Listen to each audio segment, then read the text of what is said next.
Coffee Talk Live. I'm Ree Gold, and I welcome you to our show. We are focused on dance educators, dance education, the business, the classroom, and everything else related to dance. Thank you for joining us.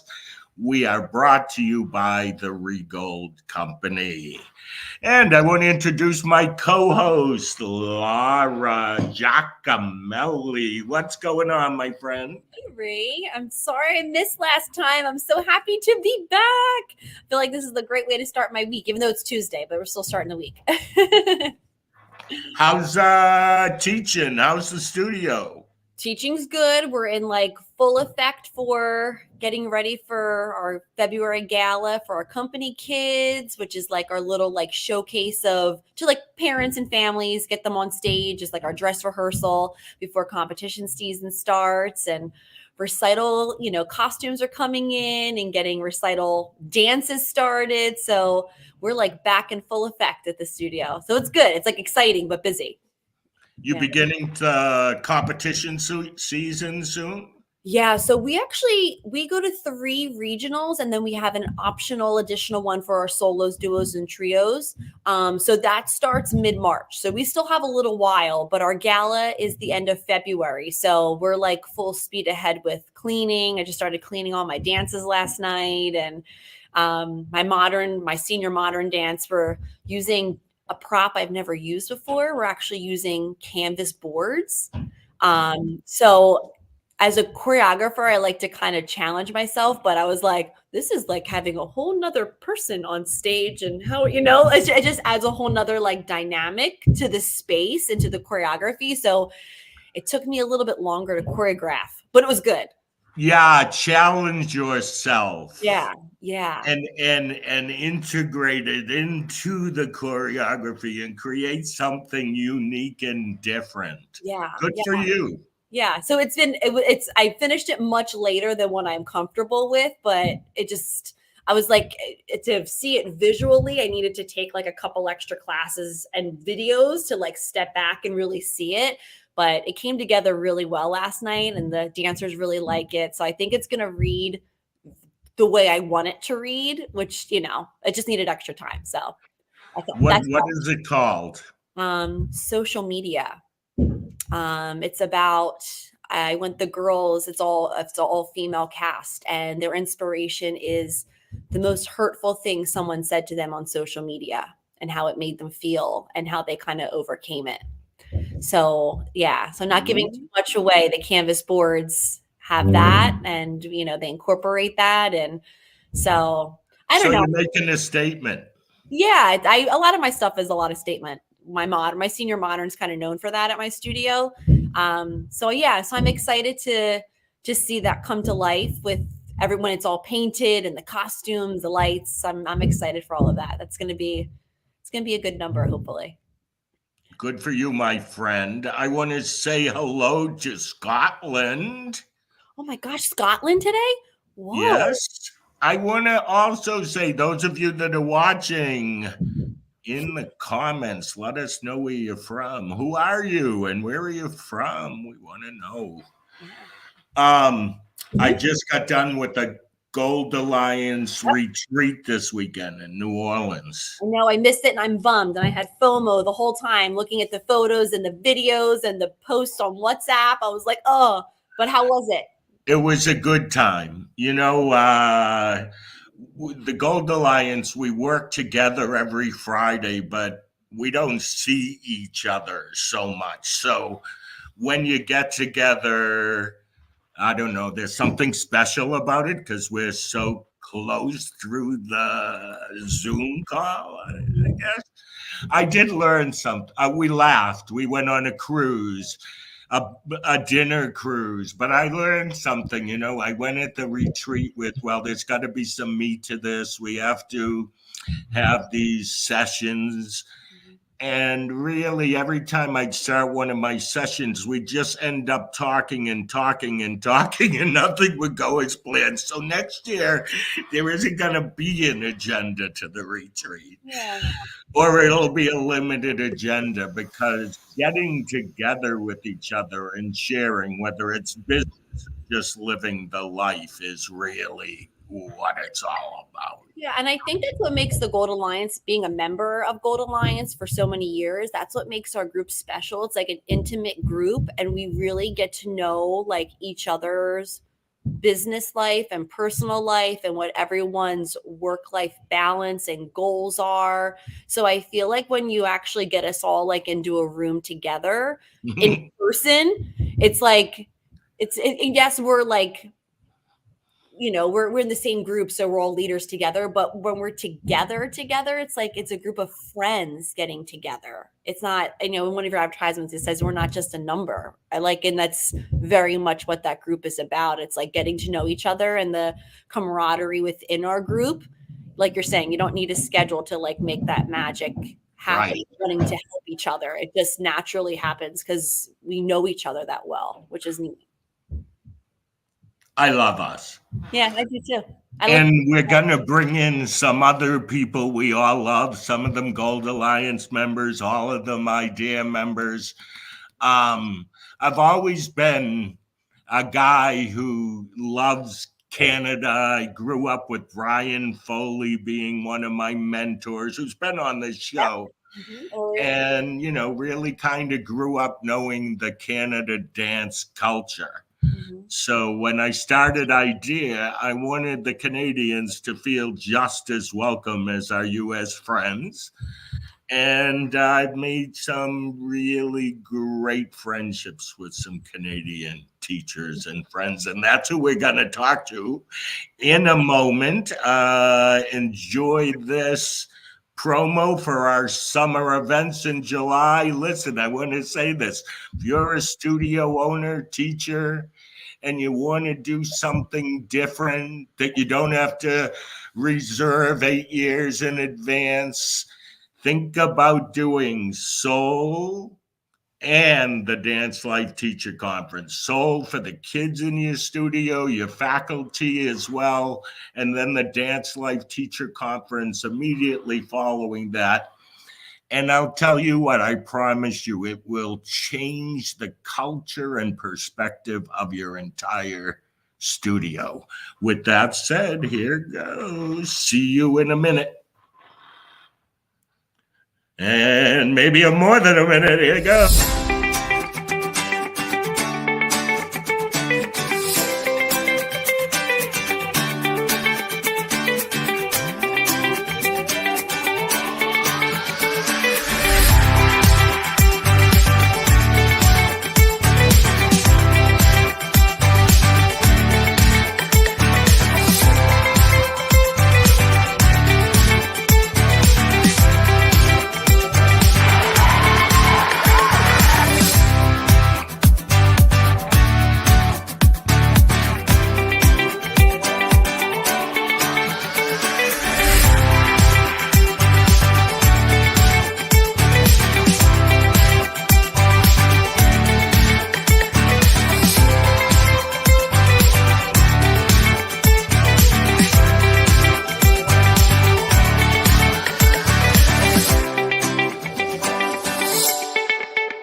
Hey, everyone. Look at this group, you guys. Mm-hmm.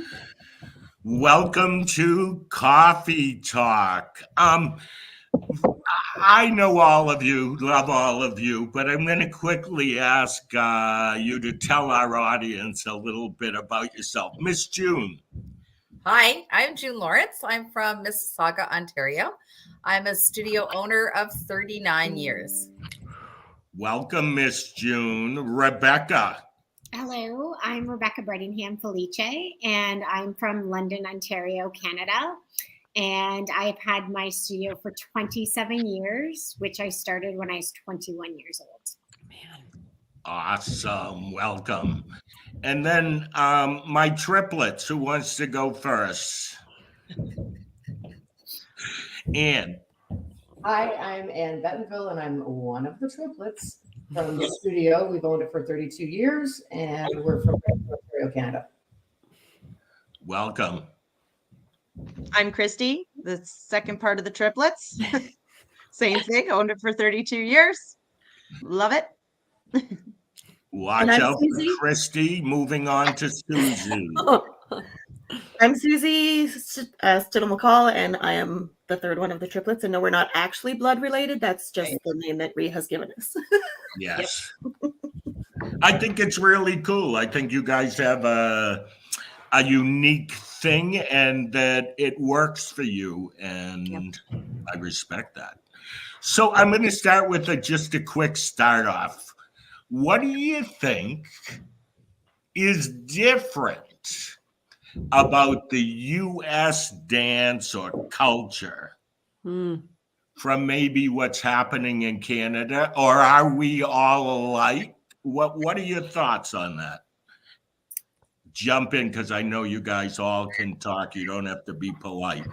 Okay. I think years ago I would have said we're vastly different. But now that I know so many American studio owners and friends with them, we're a lot alike. I don't find the difference.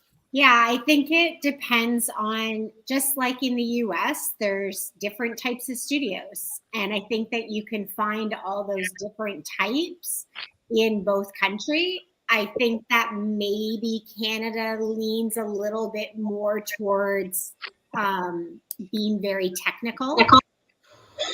And are like costuming, like our costumes are less glitzy than you guys have, although a lot of Canadian studios buy American costumes. I was going to say, do you think we're less glitzy? Because when I see Canadian costumes, I usually see, maybe it's because I see competition costumes. Yeah. I usually see custom made way more than what a U.S. kid might be wearing in a dance competition. Am I off on that or what? No, you're right. It's just we don't always put rhinestones, and yes, we do a lot of custom work, but there's not always the rhinestones and the fringe and the boas and all the things. And part of the Is that because? Oh, I'm sorry, Susie. Ann, go ahead right ahead. Okay, I think part of the reason it's less so now, but part of the reason of all that custom work is because it was so hard to get costumes. We always have to order from the States. It's better now. There's more Canadian companies popping up, which is nice because the exchange rate and the shipping used to kill us. So. Yeah, that's what I was going to ask. I feel like when I would see Canadians posting on like the general network, the Facebook pages for like teacher dance, dance network or whatever, they would always talk about how hard it was to get costumes in and getting them over the border. And I kept thinking to myself, do you guys not have like a Weissman up there, a Wish Come True? Like, you know what I mean? Like, do you not have those larger companies that you can order from? Because I felt like a majority of the posts, they were like Canadians commenting and they were all saying, oh, we order from here, but it's all American companies. I was kind of taken aback by that. I didn't realize that was such common practice in Canada. I think it's better now. And I think that we've had the companies before, but they weren't able to do the volume. And great in the early days of Canadian costume companies. So it's better now, but someone just commented and said they even find that the West Coast studios in the US are very different. And it's the same in Canada. Our countries are very long, and each section of the country has a different style, a different way of doing things. When we ask at Dance Life Conference every year and says, what's the average parents pay for a dance class? The different amounts from different areas in the US, Canada, like it just varies. And so I think that's why we feel Canada and US are more aligned now, because I just feel like both are very different. That was a good way to put it. It's really the North American dance culture at this point. I do remember when I was running dance competitions, there was a difference. It is all dance everywhere. I guess I take that back, because if I think about it, before the internet, you could go to Kansas City, Missouri. It was different than Boston, Massachusetts. Okay. But now, because everybody can see everyone and everything, it, to me, I guess you're right. We've become, we're all kind of doing the same thing. I don't know if that's good or bad, but let's say we're all doing the best of it, or the best of both. Yeah. What might be something that you have to deal with or have dealt with that here in the States we don't or haven't had to deal with? Nobody wants to say it. No one wants to say it. It's okay. I know what you're going to say, so someone say it. Go, For Rebecca. COVID was worse for most of us than it was for you in the States. Yeah. When we shut down in March of 2020, we were closed for the remainder of that season. And then our following season, so September 2020 to June of 2021, we personally were only open for 7 weeks of in-person classes. Rebecca might have had a few more where she is. Yeah, I had a few more just because I wasn't considered a hot zone. Where I'm from is smaller. However, talking to friends of mine all over the US, and they complaining about having to be on Zoom for 3 or 4 weeks was really hard to relate. And I can speak for all of us. I feel that we are so grateful Ree brought us together and really helped us connect and talk about our frustrations. I was on the board of Dance Safe Ontario, so I would get inside information because I worked with the government, but it was tough. We struggled, and some studios, same as the States, some studios got through it. Some studios last year had a banner year, depending on where they're located. We still have studios closing down because they made it through, but the numbers just aren't coming back. Right. And if the numbers had come back, they would have been okay, but they didn't. And so we still have a number of studios closing down, and it's really unfortunate because it's somebody's livelihood. It's something someone's worked for really hard, and it's tough. Yeah. And Rebecca, the cost of rent, I think that has been an issue. If you survived COVID, it has. I know that in my neighborhood, when it comes time to renew, my rent will be double of what it is now. My landlord's already told me that. So you're talking about the same revenue, but doubling the rent, which is causing a lot of businesses to close. So for some people, it depended on where they were in their lease. So Yeah. some people shut down because their lease was coming due and they didn't know if they'd get the numbers to be able to pay that rent. And so they chose to shut down. There's so many scenarios. And then I'm sure there was owners with health issues, or their children had health issues. So it's like you have your own fight. You have your business, but then you have your own family dynamic that you have to take in consideration too, right? It's like, I mean, I think I only had an insight into what the Canadians were going through because the triplets in June were in Gold Alliance together. So when we were on our Friday meetings and they were saying we're still on Zoom, and I've been open for 3 months. I mean, 6 feet apart, limited numbers, but open. I remember thinking I would get off the call every day and say a prayer for you guys, literally, and be like, just let them get because to me, COVID was a real thing, but it was my parents in my area would always say, I want mental health to me is just as important as their physical health. And I don't want my kid to suffer mental health either. So I want them to be safe. And if you can keep them 6 feet apart and we're washing hands and we're staying home if we're sick, which you all should be doing. But You know, I was lucky with my parents in that way, but I didn't have the government breathing down my neck, right? I didn't have those restrictions that the Canadians had with being in Pennsylvania in the States. But I remember getting off those calls and just having like such, my heart was always with the Canadians getting off the calls, always, always. It's funny you should say that because this is good. This is like a soul searching session. During those times, I would too hang up and go, how can I continue to keep them motivated?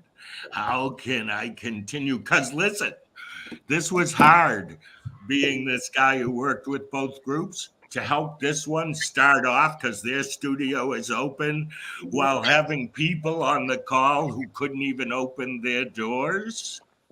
But remember, Ree, you separated us for we joined all the regular stuff, but you met with Canadians. You met That's with us true. weekly That's true. Yeah. for months. And you on got end. it. You got us through 100%. Like Yeah. that was a huge support from all of you. Having the Okay. Canadian meetings definitely helped, and a lot of us connected outside of the Canadian meetings. So it was like a daily talking with different studio owners all over the place, all different idea members and stuff. Like, It I definitely helped. FaceTimed with so many people to help them figure out their entrances and exits in their studios. Yeah. Because There was a sadness. There were a couple of idea members that had Canadian schools who, you know, were awesome at what they did, but they made the decision to let it go. And that's hard. It was hard for me, but I just felt like, wow, had this not happened, would it have been that they could have, I know I sound earthy crunchy, but continued to make a difference? You know, how long would this have lasted? And, But and anyway, how much are you willing to go in the hole personally? yes. For business, you know, Yeah. like right, that's something you have to consider too in the midst of all of that. Mhm. All right. So this is a question I have for you guys specifically then. I want to start with the triplets. Are you feeling like you're back to where you were prior to COVID or what? Our numbers are higher. This Hi. is- yes. Yeah. That's how long it's taken. And did that just happen this season?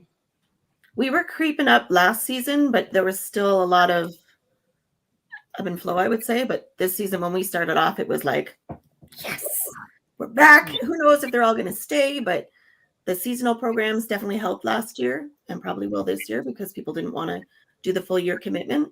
But we are So higher. is that a tip you're offering those who are listening? You offered just shorter courses and that brought them in. Is that what you're feeling? Go ahead. Absolutely. Yeah. I think more and more parents are not willing to commit to a full year program of anything. Like that's a long time to commit to something, COVID or not. They're just so busy and they've enrolled their kids in so much and their own lives are busy that a 6-week course or an 8-week course or a 10-week course is so much more appealing to them. And one of the courses we started last year was Spring on Stage. So it's a 10-week course and they get on stage with a costume at the end. It's not a full year thing. Obviously, it's not going to be, they're not growing as much as dancers and learning as much, but at the end of the day, the parents just want to see their kid on stage in a costume. Right. Okay. And I you're don't want to get deep into it, but tell me 10 weeks of classes and then you put them on the stage. They go in 10 weeks, they learn to dance, they get a costume, they're on stage. What do you call the program again? I feel like I'm doing a business session, but this is good. Well, we call it Spring on Stage because it's springtime and you're getting on stage, but there's little stars, mini stars, and teen stars. Very cool. so you have it for every level. Yeah. Age range. Now, do you make them wider age ranges though? So maybe like a 3 to 5 together, or 6 to 9 together. So it's like a bigger chunk of Yeah. 3 to 5, 6 to 11, and 12 to like 16. But Got we it. Mhm. typically get 16-year-olds.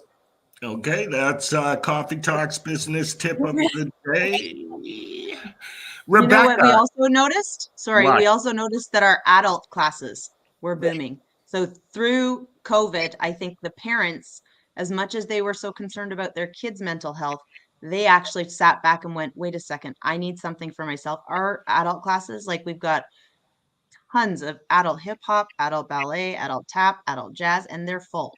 which is, yeah, awesome. I think we should start an adult 6-week next year. I'm just saying that, putting that out there. Or A spring. what?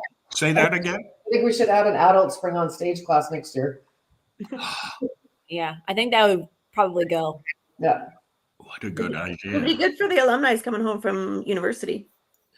Ooh, It would might be- have classes. Welcome to our strategy meeting. Right. What would you thought? What coffee talk is turning into, Ree? Rebecca, tell me, is it better? Is it? That Wait. spring on stage, the conversion rate for them becoming full year students is like 80% almost. All Okay. year, they're full year students. Okay, that needed to be said. Yeah. It's a good- Excellent.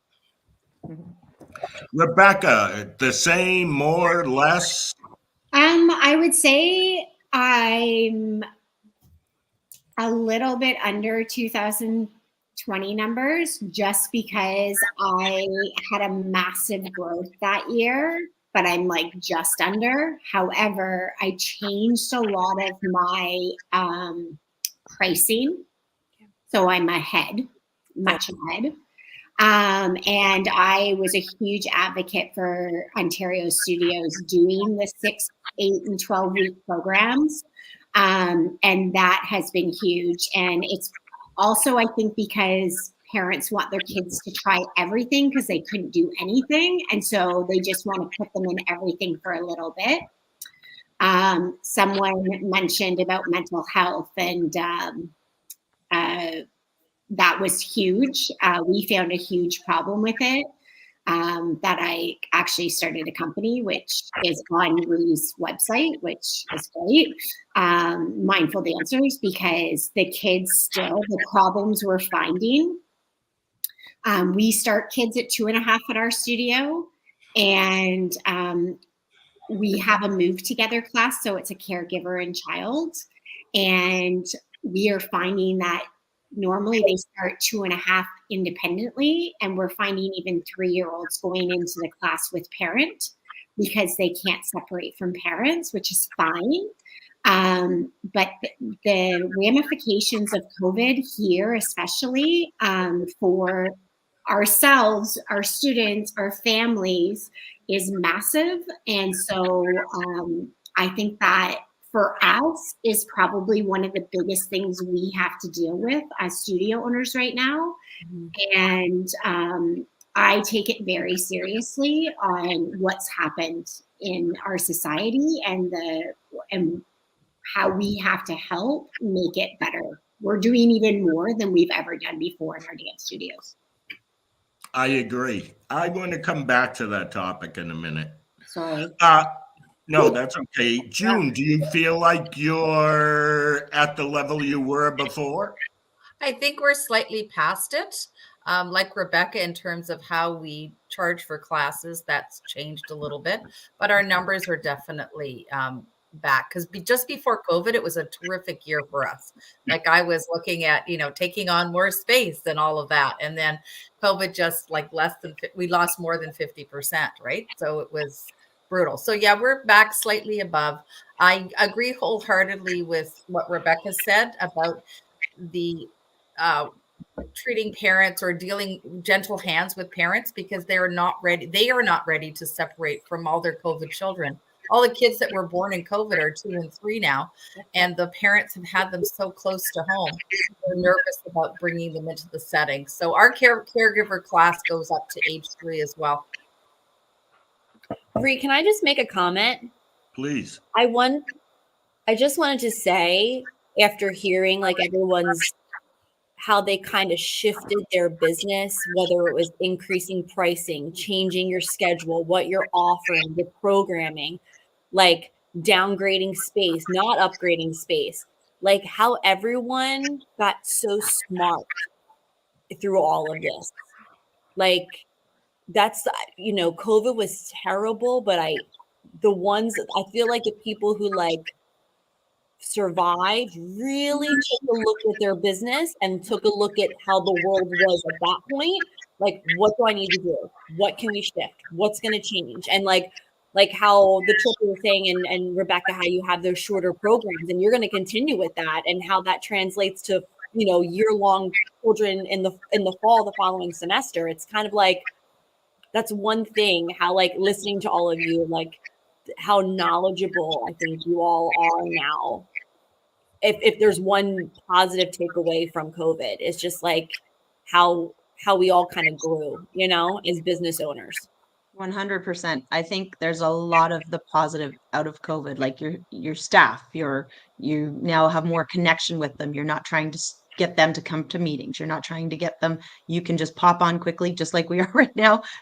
Just, you know, being able to connect a little more, which is good. I mean, I don't think I ever want to teach on Zoom again, but No, but we know we can. 100%. And we know we can communicate. Yep. I was so fearful of Zoom. I used to need 2 people before the pandemic. 2 people from my office would come in the room. One would get me on Zoom because I thought it was too complicated. I remember those days. And one would sit in the room in case something went wrong. And Ree, look at you now. You're running commercials. Oh, 2 months later, I was teaching dance teachers how to use Zoom. How that happened? Like a whole year, I spent all that money on staff being beside me. But wait, I feel you, Ree. I want to say your point about how much smarter we are. That's across the board, Canadian, US, anywhere in this world, as a dance educator and business owner. Mm-hmm. The more knowledge our industry has now because of what we've been through and the opportunities it opened up to learn, because virtually is an accepted way of learning now, not necessarily for our own students, but to nourish our own selves. Mm-hmm. I think there's lots that have happened as the result of something really negative that turned out okay, positive. Focus on the positive and everything looks better. I agree. So here's just a little philosophy. Ree's going totally off here. If you turn the news on, the world looks miserable. And yeah, maybe we should pay attention to some of it because that's our duty as citizens. But know that if you look around in this world in all of our lives, every day there is good happening. It's our choice to notice it. It's our choice to see it. Okay, that's my preaching for today. I know Laura came to the table with questions, so go ahead, Laura. I feel like I dominated this whole thing. No, you're cool. So I know that we have 3 different studios with completely different ways of how like they were created and how you guys now own your businesses. So I kind of want to talk to each different studio and just kind of talk us through, did you purchase the studio? Is it something that you started when you were younger? At what age? What part of your life? And I was hoping to maybe start with the triplets. So whoever wants to start and kind of give us your background. I can start. Yeah. Nancy School of Dance was the original owner of our studio, who is still a very big role model in our life. And Anne and I had purchased it with a couple other partners, and Susie came into it a little later on. But we purchased it from her, and then it ended up to be dwindling down to just the triplets. And again, like our dynamics, we all have separate entities that we deal with within the business, and there obviously are paths that cross, but that is how we got started. And is that helpful that you all have your own separate departments, say that you head? Does that make running it as a 3? Because I mean, I as a single person owning Libra Dance Studio. I do feel overwhelmed. We have department heads of different things, but I could imagine having 3 people, like 3 chiefs, could be amazing, but also sometimes hard if there isn't clear paths as to who's in charge of what. So do you have it set up that you guys are in charge of different departments or different aspects of the business? Yeah, we have our set lanes of what we're in charge of. And we'll intertwine them sometimes if need be, if decisions need to be made. And that's a good and not bad thing, but challenging thing, because you can't just make a decision if you're the sole owner, right? If you have 3 people and it's a major decision, you need to weigh in, and sometimes that will lengthen the time it makes to make a decision. But that's part of having 3 people as owners. Right. But it's And definitely helpful to spread the workload. Yeah. And how long have you, the 3 of you, owned how old was the studio when you purchased it? And then how old is the studio now? I think, was it 17 years Nancy had it? Yeah, I think 18. I mean, But we started- 1972, she opened her studio. And then once Family Life came in, that's when she offered it to us. And it was 1992 we bought it. So Ann and I've owned it for 30 years, Susie 25. I came in 96. It's amazing. And did you all dance at that studio growing up? Wow. So it's alumni who took it over. That's super cool. Didn't you all dance professionally together too? Not Not together. together. But on our own, yeah. We all did. Yes. Of course. So cool. And then Rebecca, what's your story as far as how you started, purchase a pre-existing studio? Did you start it from the ground up? So I come from a family of entrepreneurs. There's 5 children in my family from different marriages, but 5 of us and my parents, and we all owned businesses. So I went through school to be in political science, and I decided to open a dance studio instead at 21. And so 1997, I opened the studio, and I've had it ever since on my own. But I own various companies. I have a bunch of companies, all dance related. And I love business. That is my number one. I love teaching, but I love business, and I love, because of COVID, obviously, I've always taught mindfulness and life skills in my studio. And I always say to people when they ask what I do, I say I teach life skills and mindfulness through dance. But now mindfulness is a trendy word. Before I just taught it, didn't know what it was. Now I know what it is. But yeah, I'm really putting my focus there because for me, I'm trying to do things that make my heart feel good. And to me, that's what's important. It's amazing. Your facility, I said this before we started the live. I saw a tour of your facility, and I was blown away because you have 16,000 square feet in your facility? Yeah. Okay. I didn't start there. I started with 3,700, Okay. 2 rooms. And I started my studio in the summer. So I started in July with evening classes and camps, and then opened up to a full year of classes. And when I opened, I actually started with 250 or 300 kids the very first year, which was kind of crazy. And there's lots of reasons for it.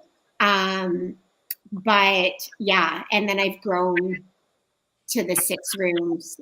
A music school rents space upstairs. My husband owns the dance store attached to us. So there's lots of pieces. But yeah, it was a growing process, and me growing as well. I think people are, like we said, people are getting smarter. And, I made the decision about 17 years ago to start doing more education for myself and for me to start growing. And I think that now you can't just own us personally. I think you just can't own a studio because you love teaching. I think that there's so many other parts to it. And like Reese said, dance studio owners have gotten smarter, and we need to continue to be smarter. We own businesses. Yes. You have to run it as a business. You cannot just run it because you love to teach. And I feel But like you should love to teach. I just want to throw that in there. Absolutely. And I'm not, Continue on. Continue yeah, on. I'm not diminishing that, but I do think the business side of things, if you I want agree. to help people, you have to run it as a business. And I think that's really important. But I want to say this because I've been feeling this a little bit. Here goes our debate. And we still have to go to June on this last question. Don't run your business where your only goal is to grow and pull in more money. yeah. Run your business so that you have a certain number of people that you serve really well, who take multiple classes, who will go out and give you positive word of mouth, and you'll get to that place. But if your ultimate goal is dollars, it doesn't necessarily work that way. And get as smart in business as you can. But know that there's got to be a passion there that says, I'm ready to start influencing kids in the right way. And it isn't just financial. Yeah. Whoa. Are you ready for the debate, Ray? What? Are you ready for the debate? Oh, okay. Go ahead. No debate. I agree with you. But that's why when I've taught Avatar to people, you have to know who you want to serve. Right. I agree. You have to decide what type of studio do you want. I think you can have a very successful studio with 100 students. Yes. Agree. Being bigger is not better. Right. And I've experienced it all in 27 years. I've grown, and so many studios run in the red because they're using forward money to pay today's bills. You can't run a business like that. Yeah. And I've done it all. I've made all the mistakes. And I think a lot of times smaller is better. Yeah. I don't disagree with that at all. Look at us. We're agreeing, not debating. Rebecca and Rhea are known for some good debates. But I love it. Well, I think it goes back to when I look at my scope of things that I do, I kind of say that I have different hats that I wear. Like I have my mom hat, I have my studio owner hat, I have my teacher and choreographer hat. And I think you have to make sure that you're able to put that business hat on when you need to put that business hat on. When it comes to the numbers, when it comes to, keeping your staff in check, when it comes to making sure you have customers, you're giving the best service that you can. But when there's a customer who maybe doesn't agree or is constantly pushing back, that you can put that business hat on and say, hey, I don't think that we're necessarily a good fit for you. Here's a list of studios in the area. We wish you the best of luck. I've had to say that more than twice in 13 years, and I never regretted having those conversations ever. And want to know what that is? That's confidence in who you are and what you believe is right. And that it's okay for someone to disagree. And actually, you're better off if they disagree, that they go somewhere else that they may agree with better. Right. I also think it's important when you put that business hat on that your emotional attachment hat goes off. Yes. Ooh, wait, repeat that one more time for the people in the back. Yep. When your business hat goes on, and it took us a long time to learn this, your emotional hat has to go off. Your emotional attachment to the kids, your emotional attachment to the parents. At the end of the day, you need to take care of your business and what your family needs above and beyond anybody at the studio. And saying that, I'm not saying be heartless. There are certain people, certain cases that you need to have sympathy for and help them. But a lot of times we'd be like, oh, should we increase the price? I don't know. Can those people afford it? And I'm like, you know what? We have to. They'll make it work, or they can't dance, or they'll go somewhere else. They'll go to the city run programs or whatever. But you have to do what's right for your business. Right. 100%. Okay, so there's a question on the table. We drifted. A question on the table that June needs to answer. Would you repeat that, Laura? Because I can't remember either. June, I would love to know the beginnings of your studio. Tell us about it. All right. I always dreamed of owning a dance studio. And I was married at 24 and we moved overseas. We lived in Africa for 3.5 years and I wasn't able to work there. So I designed my ultimate studio. I created the classes. I had everything all set. So when I came back, it was a matter of renting the space and finding a space. The space was upstairs in a plaza and it was one tiny room with one very small office. We had to take registration downstairs in what eventually became a chicken land, and people thought that was the studio. We opened up with 50 kids in September, and by January it was like over 100, and I needed to take the space next door to it. So we had one large room, one small room, for about 8 years, and then moved on to the space I'm currently in, which is about 4,000 square feet, 3 studio rooms. And I am the sole owner. And how many seasons?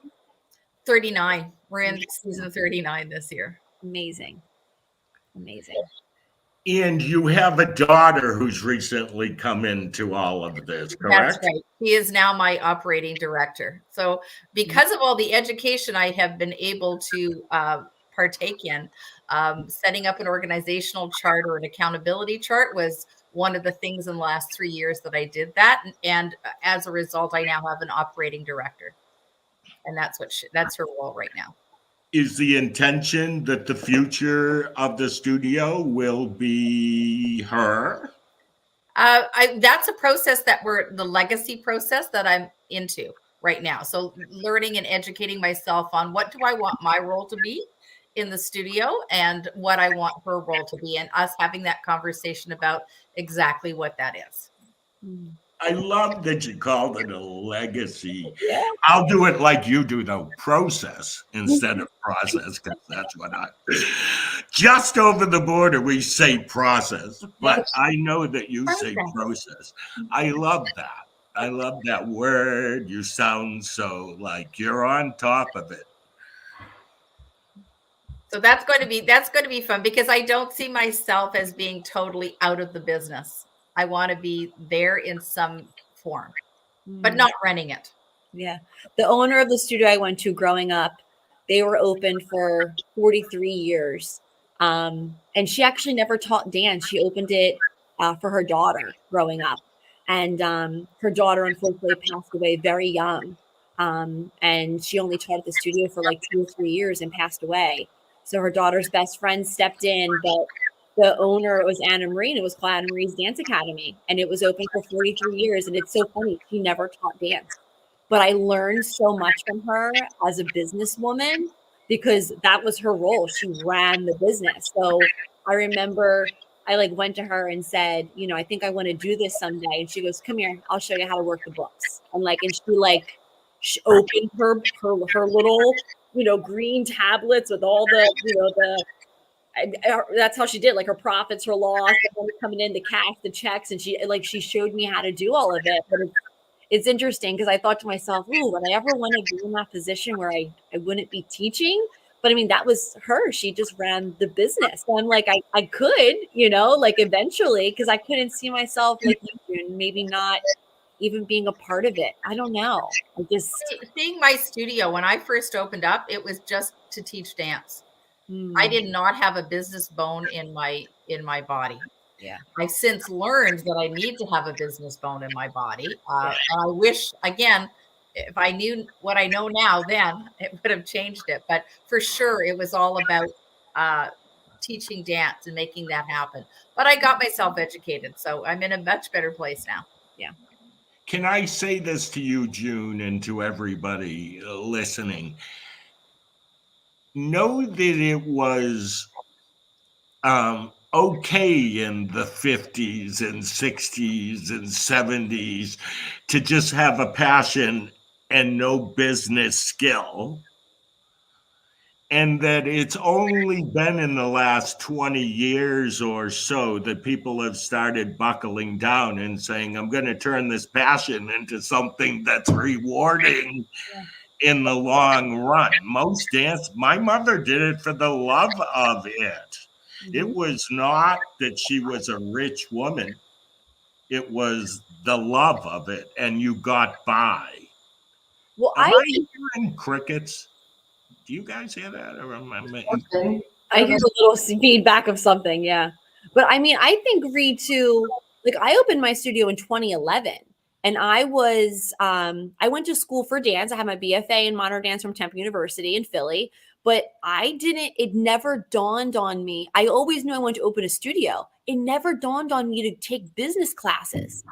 Like, now that I am a business owner of 13 years, I thought to myself, what a stupid disservice I did for myself that I was at a Temple University that offers a whole business school and I didn't take not one business class. But I will tell you, after owning my business for 1 year, I signed myself up to Regold's, the Dance Life Teacher, like your retreat center, because I was like, these parents are going to railroad me if I don't get my act together and put some rules in place and get some handbooks and some guidelines. And I had an idea of what to do, but I didn't have like the systems and processes and the handouts. And these are my written rules. These are my guidelines. This is how we do costumes. Like, I had a dream, like how June was saying, I wanted to teach dance. I wanted to choreograph cool routines. I wanted to teach a Me girl too. how to chasse across the floor and do it with the confidence of a superhero with a wand in her hand. Like, that's what I wanted to do. I didn't think like, oh, you have to figure out your taxes, like that. I'm like, I think that's why most people open a dance studio. I think it's all why we all opened a dance studio. And it's a business, but you don't think of it the same way because you're just so passionate about helping and growing children and sharing the love of dance with others that's not I don't know anyone who's opened a dance studio because they want to own a business and they choose to open a dance studio. Right. Yeah. It's artists and passionate choreographers and teachers who go off to do what we're doing. Yeah.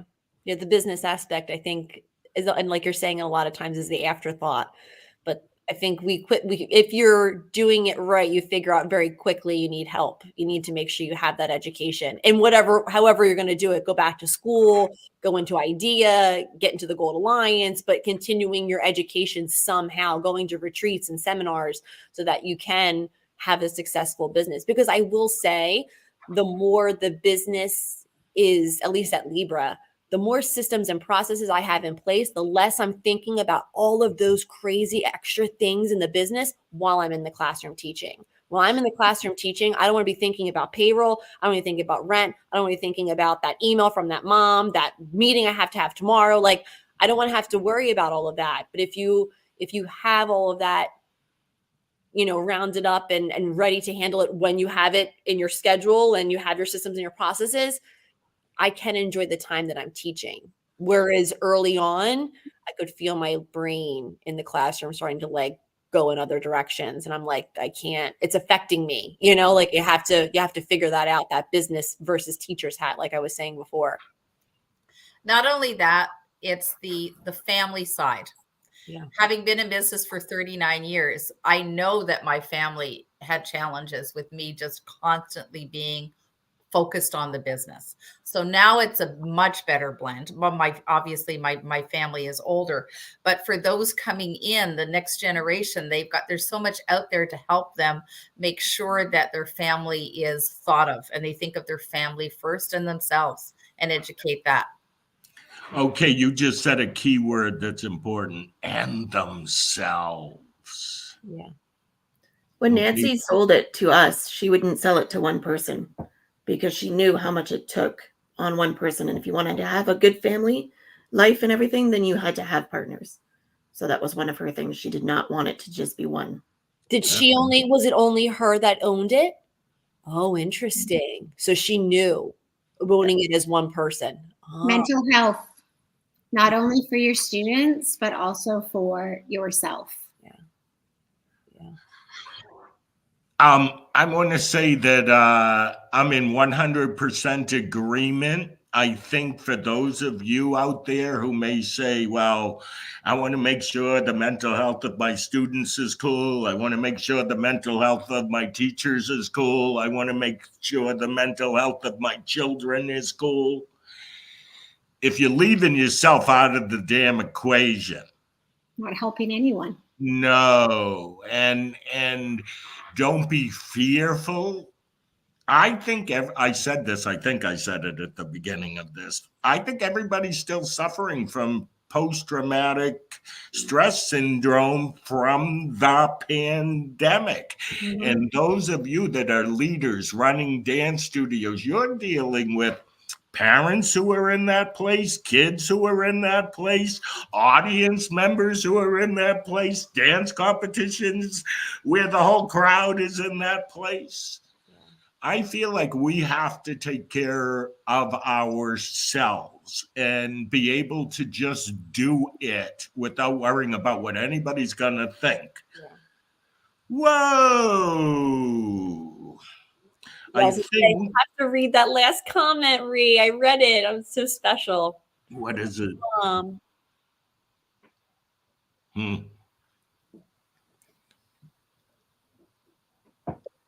It's, wow. Oh. I wish I knew who wrote that. Put your name in the comments. I was going to end us right now, but I'll say something about this comment. How interesting. I said this weekend. We had a retreat for the Gold Alliance. My mother needed what is here today. My mother was what you guys are talking about, the 24/7 business owner, studio owner. And because my twin, Rennie, and myself danced, we got to be right in there in the mix of things our whole lives. But for her, I wish she could have had a little more normalcy and not had to work so hard, or not had to believe she had to work so hard, or that she couldn't delegate that to someone else to do because the priority was going to be the family or a vacation, other than it all be work, work, work. Mm-hmm. So my mother was a genius choreographer. My mother was a genius teacher. And this may go for other people who are artists as well on this call or listening. She went through tough times, but she was the most creative through her toughest times. She considered herself an artist. So the best things that she would do would come out during choreography. All of that was the best during those tough times. But I look back now and I only wish she could have experienced where the dance education field and studio owners are at today, because she needed this. And she would be proud of you for helping to pave the way for a lot of dance teachers and business owners. She's looking down on your proud, Ray, for sure. Hope you know that. I do. I do. And I believe in this so much that I encourage everybody listening who will listen to this on demand. Once you start to put yourself first, your business will flourish. Mm-hmm. Your creativity will flourish. Don't let everybody around you take everything that you are. Woo, we're going to just do a Ree goes on a rant coffee talk. Let's have some closing words of wisdom. Who am I going to hit in them back? I'm hitting Ann up for it. Ann, give us some closing words of wisdom. I think, like, tagging on to what you were just talking about of making time for yourself. And I think there's a ton of studio owners that probably right now in their head are going, well, I can't. How am I going to do that? I can't leave. I have to teach other classes. I have to do choreography. I have to order the car. But if you start small and take, one evening off a week of studio, or assign somebody to be, I think the biggest change for us was when we put somebody at the front desk that wasn't us, because we weren't dealing with the parents, we weren't dealing with everyone on their payroll, and it alleviated such stress, and we were able to function in the business way better for that small little step. And that's the only step we took for a long time, was having front desk, but it helped so much for us to step back, grow the business, be the teachers when we were teachers and not have parents Well, what about my bill? And I can't pay the bill. That just doesn't happen anymore. It's so much better. Okay, Hey, take a step. appreciate that. I wish I had the Canadian national anthem to close us out. Who wants to sing it? Susie? Absolutely not. I won't make anybody do that because if you asked me to do it, I couldn't do it. It's a great song, but no. We love you, Canada.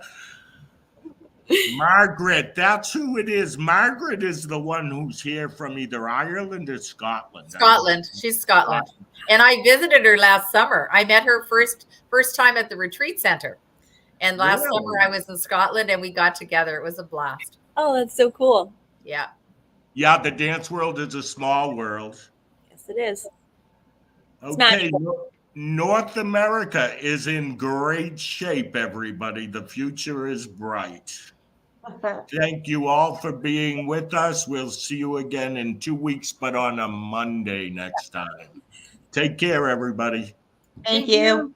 Bye. Bye.